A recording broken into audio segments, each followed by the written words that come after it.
heck? Here we go again. Now, the online guitar community is something that I hold very dear, and I always do my utmost to look out for both the creators and the viewers. And recently, there's been a few events that have just like tipped me over the edge. So I thought it would be a good idea to address these today with you in a video.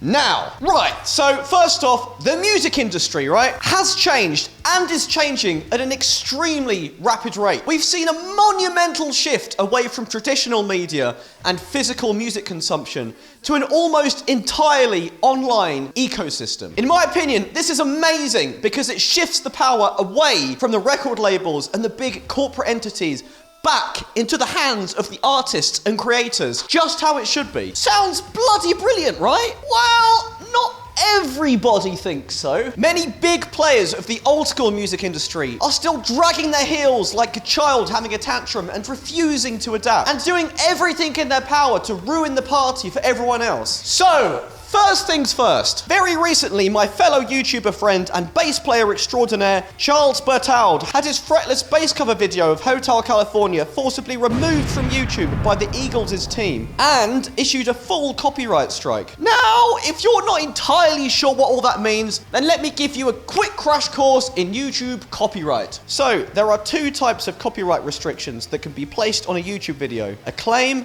and a strike. Claims are incredibly commonplace and are what's given out when either YouTube's automated system or a rights holder recognizes that a video contains some copyright content that they own. This could be a song, a video clip, whatever. When a claim is placed on a video, that means that the rights holder takes either all or some of the revenue that video generates, which is totally fair enough. Makes sense, right? Thankfully, claims don't have any implications for your channel. However, copyright strikes are much more serious. For a start, strikes can only be manually issued by rights holders. They have nothing to do with YouTube's automated systems. When a rights holder decides to issue what is called a takedown of a video, then that piece of content is removed from YouTube and the channel in question is given a copyright strike. Getting a single strike isn't the end of the world, but if you manage to acquire 3 strikes within a 90-day period, then your whole channel is purged from the internet forever. Strikes are usually quite rare and are mostly issued to videos that just re-uploaded pieces of copyrighted content with no transformation. Anyway, so this Charles Bertaud situation is absolutely insane on a number of levels. Firstly, this is the first time ever in my history of being on YouTube ever that I've heard about a video of a cover song getting a full-on copyright strike and getting taken down. This is some legitimately groundbreaking shit, okay? This video just featured an unaccompanied solo arrangement of the song and contained no audio of the original song whatsoever. Sometimes I see cases of people uploading cover songs which feature them playing along to the original audio, instead of making their own backing tracks. Sometimes this can result in the video getting warped, especially if the backing audio of the song is louder than the guitar playing along, because YouTube's automatic systems just assume that you've uploaded the actual song, with no transformative elements whatsoever. But even then, I've never ever heard of a case of someone getting a full-on takedown and a strike. That's crazy. There was absolutely zero grounds at all for this video getting a strike. It was completely unwarranted. Zero, zilch. But wait, it gets even crazier. So get this right. Prior to the Eagles dishing out the copyright strike and taking the video down, they had already claimed it several weeks back. So they were already actively making money off this video, which had over 1 million views, by the way. So it's not like Charles was even profiteering off this video. He was getting nothing out of it, So let's get this straight. His video was actively promoting the Eagles' music to a huge audience and making the money passively in the process while he wasn't earning a penny off it. And then they suddenly decide to just remove the video and punish him by giving his channel a strike. I may not be the biggest brain individual in the world, but where's the fucking logic in that? Absolutely bloody baffling, mate. So I know a lot of you are probably sitting there right now thinking oh, boo-hoo, poor YouTubers, oh. Yes, I know on a surface level it all might seem a little bit like first world problems, But trust me, this sort of stuff can have a huge knock-on effect. And if you enjoy watching music content online, then you should at least be aware of this shit. Because it's pretty important. Because let's face it, cover videos are probably the most popular type of guitar content online. Not just guitar, other instruments too. Since the very dawn of YouTube, people have loved to film themselves playing their favorite songs,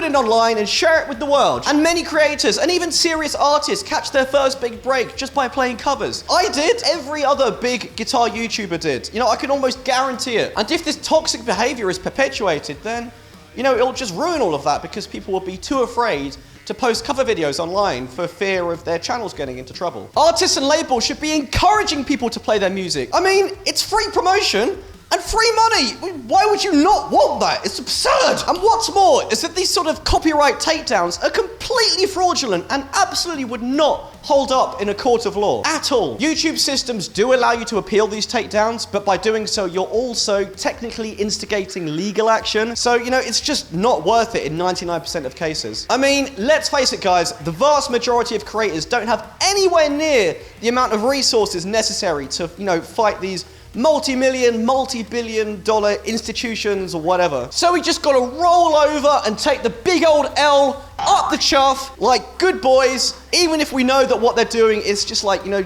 downright illegal. And speaking of illegal, so last year, my YouTube friends and all-round smashing chaps, KDH and Six String TV, made some videos critiquing sentient bipedal donut Yngwie Malmsteen. Now, it's well known that the big Swede actively censors negative opinions of himself on the internet. And this was no exception, of course. He swiftly issued takedowns on both their videos and penalized both their channels with full-on copyright strikes for no other reason than they just said critical things about him. This is the most obviously blatant illegal abuse of the system that I've ever seen on YouTube. And he was only able to do this because he issued the takedowns from like a sort of temporary burner account. This is how ludicrously broken the system is. So he was able to dish out these strikes just like that from a random temporary account with no implications. Now, I'm usually on YouTube's side, and I do understand that it's essential for them to remain as impartial as possible. You know, they have to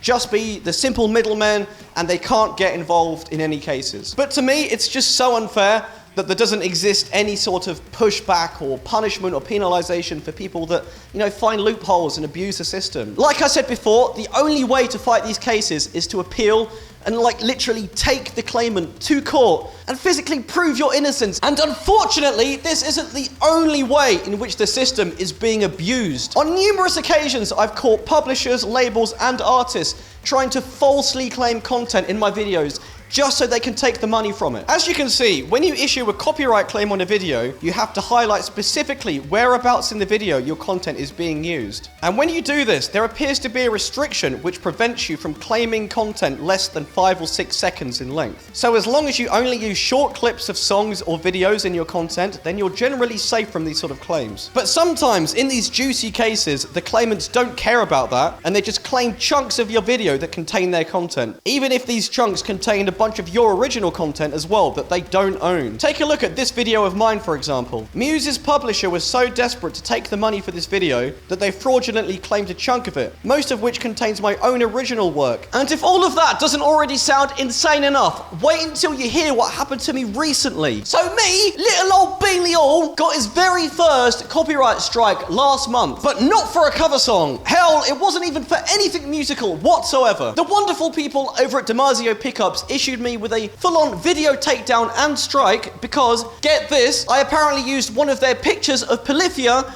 on a video thumbnail in one of my old-ass videos. This is made even more hilarious by the fact that in this thumbnail, I used the Photoshop liquify tool to make Tim and Scott look like super deformed. Unfortunately, I can't show the image in case they decide to pull this shit again, but it looked something like this. Now, just imagine getting your knickers in a twist over a fucking troll image like that. Like, Jesus Christ. This was also the very first time I've heard of a strike being issued just for a video thumbnail. I didn't even think that was possible. But, to Damasio's credit, they did reverse the strike after I reached out to them. But still, the fact that this was even an issue in the first place is like, bloody bonkers. Oh my God, this video is exhausting. Oh. Seriously though, guys, no matter how hard I try, I just cannot wrap my head around this insanely iron-fisted, overly militant policing of copyright content that a lot of older artists and companies still employ. Trust me, it achieves nothing besides just making you look incredibly petty and out of touch. Unfortunately, whether you like it or not, you just have to accept that anything on the internet is just fair game. That's just how it is. And fighting vigorously tooth and nail to police your content or your image It has no positive outcomes for anyone. And just because a lot of people are consuming your content, for free on the internet, that doesn't necessarily mean that you're losing out money. No. Out of those million-plus people who watched Charles's Hotel California video, there were probably loads of those who'd never heard the song before. And perhaps they really liked it and then went to check out the whole album on Spotify.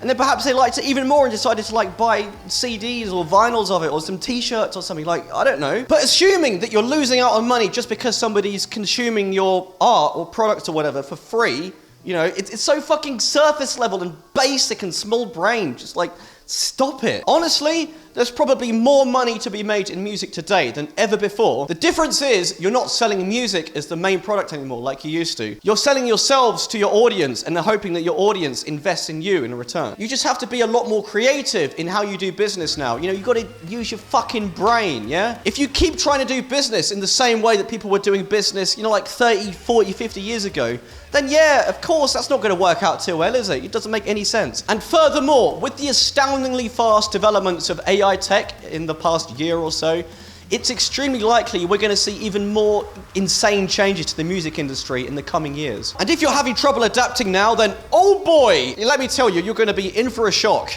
Because things are about to get a whole lot crazier, I guarantee it. To quote some random article I found on Forbes 5 minutes ago, believing that the old ways will keep working for you is a fool's dream. It's time to adapt. Or die. All right, that was a bit dramatic, but you get what I mean, right? Subscribe.